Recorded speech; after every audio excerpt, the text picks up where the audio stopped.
नमस्कार दोस्तों, आपके अपने YouTube चैनल सरकारी योजना मंच पर एक और नए वीडियो पर आपका हार्दिक स्वागत है। दोस्तों, इस वीडियो के अंदर बात करेंगे जयपुर विकास प्राधिकरण द्वारा 3 बड़ी आवासीय योजनाओं की घोषणा की गई थी। इन तीनों योजनाओं में सबसे पहले अटल विहार आवासीय योजना ये कालवाड़ रोड पर विकसित की जा रही है। इसके बाद नंबर 2 गोविंद विहार आवासीय योजना ये गोविंदपुरा रोपड़ा रिंग रोड खातीपुरा के पास है। तीसरे नंबर की पटेल नगर आवासीय योजना जो खोरी रोपड़ा जो खातीपुरा स्टेशन से लगभग 3 से 3.5 किलोमीटर दूर है। तो साथ ही इन तीनों योजनाओं के लिए जयपुर विकास प्राधिकरण द्वारा ऑनलाइन आवेदन फॉर्म भरवाए जा रहे हैं। इसके अंदर अटल विहार आवासीय योजना और गोविंद विहार आवासीय योजना के फॉर्म शुरू हो गए हैं। अटल विहार के लिए 18 दिसंबर से और गोविंद विहार के लिए 25 दिसंबर से और पटेल नगर के लिए 14 जनवरी से फॉर्म भरवाए जाएंगे। तो अभी आप अटल विहार और गोविंद विहार आवास योजना के लिए ई मित्र द्वारा आवेदन कर सकते हैं। ई मित्र संचालक इन तीनों योजनाओं के लिए किस प्रकार आवेदन कर सकते हैं? ई मित्रा द्वारा ऑनलाइन आवेदन करने के लिए स्टेप बाय स्टेप पूरा प्रोसेस इस वीडियो के अंदर बताया जाएगा, इसलिए वीडियो को अंत तक देखें। सबसे पहले ई मित्र संचालक को अपनी एसएसओ आईडी लॉगिन करनी होगी। एसएसओ आईडी लॉगिन करने के लिए अपने यूजर नेम पासवर्ड डालना है और कैप्चा कोड डाल के एसएसओ को लॉगिन कर लेना है। जैसे दोस्तों आप एसएसओ आईडी को लॉगिन करते हैं, लॉगिन करने के बाद आपको अपने एसएसओ आईडी का होम पेज दिखेगा। इसके अंदर आपको ई मित्रा पर क्लिक करना है। जैसे दोस्तों आप ई मित्रा पर क्लिक करते हो तो ई मित्रा का आपको पास होम पेज दिखाई देगा। होम पेज के अंदर जिस प्रकार समस्त योजनाओं के लिए आप फॉर्म भरते हैं उसी प्रकार आपको सर्विस पर जाना होगा। सर्विस पे जाने के बाद नीचे आकर आपको यूटिलिटी पर क्लिक करना होगा। यूटिलिटी पे आप क्लिक करते हैं तो साथियों आपके सामने अवेलेबल सर्विस का ऑप्शन होगा। यहाँ पे आपको जेडीए टाइप करना होगा। जैसे दोस्तों जेडीए टाइप करते हैं, जेडीए की जो भी सर्विसें हैं उनकी लिस्ट आपके सामने होगी। इसमें आपको सबसे नीचे रेजिडेंशियल स्कीम पर क्लिक करना होगा। इस पर क्लिक करने के बाद आपको ये थर्ड पार्टी पोर्टल पर ले जाने के लिए आपके पास रिक्वेस्ट मांगेगा, तो आप ओके पर क्लिक करें।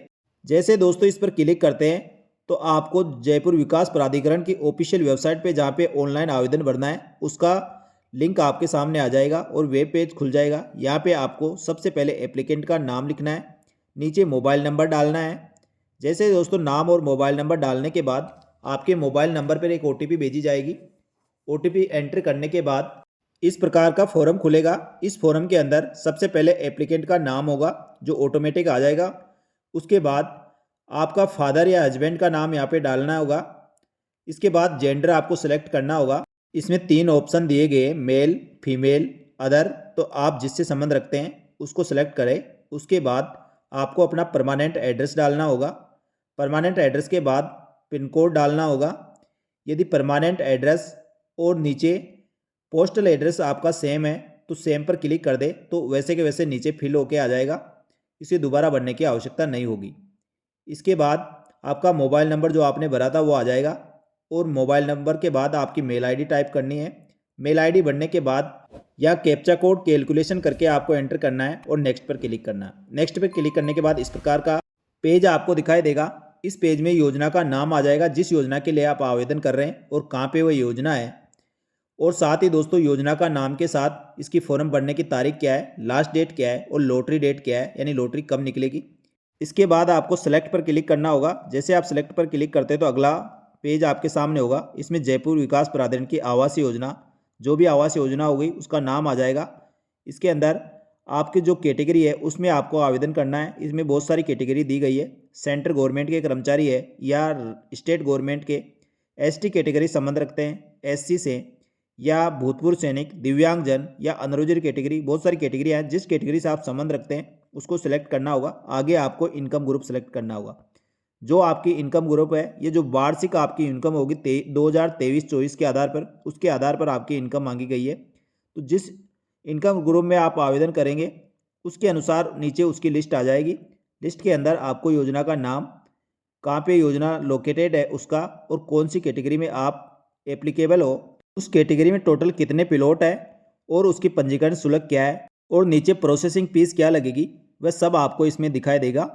इसके बाद आप इसके लिए सबमिट कर सकते हैं, या आप दूसरी कैटेगरी में जैसे सेलेक्ट करना चाहते हैं, जैसे एसटी कैटेगरी के अंदर सेलेक्ट करने के बाद उसके इनकम ग्रुप 3 लाख से 6 लाख किया गया, और आगे ऑप्शन पर क्लिक करने के बाद, सेलेक्ट करने के बाद इसकी प्रोसेसिंग फीस ₹1000 और रजिस्ट्रेशन फीस इसकी ₹20,000। इस प्रकार टोटल ₹21,000 का आपको पेमेंट करना होगा। तो पेमेंट फॉर प्रोसेस पे आपको क्लिक करने के बाद आगे दोस्तों आपको पेमेंट मोड के लिए अगले पेज पर लेके जाएगा। थोड़ा इंतज़ार करने के बाद दोस्तों इस प्रकार का पेज आपको दिखाई देगा, जो जेडीए विकास प्राधिकरण के ऑफिशियल वेबसाइट का पेमेंट गेटवे है। इस पर दोस्तों आपको पेमेंट मोड आपको सेलेक्ट करना होगा। पेमेंट मोड जो आगे ऑप्शन दिया गया है इसमें से आप सेलेक्ट करें। सेलेक्ट करने के बाद आगे नेक्स्ट पेज आपको इस प्रकार दिखाई देगा। इसके अंदर आपको payment gateway bill desk, control number, payment amount और जो तारीख है, जिस तारीख को आप फॉर्म भर रहे हैं वह तारीख दिखाई देगी। नीचे दोस्तों इसमें चार्ज का विवरण दिया गया है, लेकिन इस योजना में आवेदन करने के लिए किसी प्रकार का अतिरिक्त चार्ज नहीं लिया जा रहा है। इसके बाद आपको पेमेंट पर क्लिक करना होगा। जैसे दोस्तों आप पेमेंट पर क्लिक करते हैं तो आपके सामने नेक्स्ट पेज खुलेगा। नेक्स्ट पेज के अंदर आपको पेमेंट गेटवे बहुत सारे देंगे। इसके अंदर आप क्रेडिट कार्ड, डेबिट कार्ड से पेमेंट कर सकते हैं, नेट बैंकिंग से पेमेंट कर सकते हैं, यूपीआई से कर सकते हैं। यदि आपके पास कोई वॉलेट में पैसे हैं तो वहाँ से कर सकते हैं, जैसे ई-मित्रा वॉलेट हुआ या पेटीएम हुआ, फ़ोनपे हुआ, किसी भी का वॉलेट का यूज करते हैं तो उससे पेमेंट कर सकते हैं।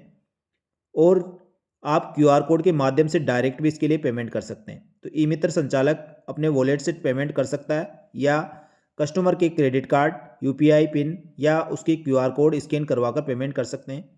क्यूआर कोड स्कैन करने के लिए आपको क्यूआर कोड पर क्लिक करना होगा।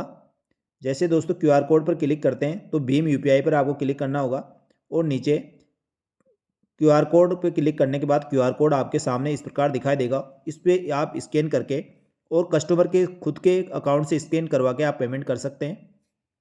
तो ये थी जयपुर विकास प्राधिकरण द्वारा जो जेडीए की 3 स्कीमें निकाली गई है, अटल विहार आवास योजना, गोविंद विहार आवास योजना और पटेल नगर योजना के लिए जल्दी आवेदन शुरू होंगे और 2 योजनाओं के लिए अभी आवेदन चल रहे हैं। तो आप तो इसके इस प्रकार किसी भी आवेदक के आवेदन आप अपने ई-मित्रा के द्वारा कर सकते हैं। तो साथियों इसी प्रकार और सरकारी योजनाओं की महत्वपूर्ण जानकारी के लिए हमारे यूट्यूब चैनल सरकारी योजना मंच को सब्सक्राइब कर लें और बेल आइकन प्रेस करके रखें, जिससे नई वीडियो को नोटिफिकेशन आपको सबसे पहले मिल सके। फिर मिलेंगे दोस्तों नए वीडियो में, तब तक के लिए धन्यवाद। जय हिंद, जय भारत।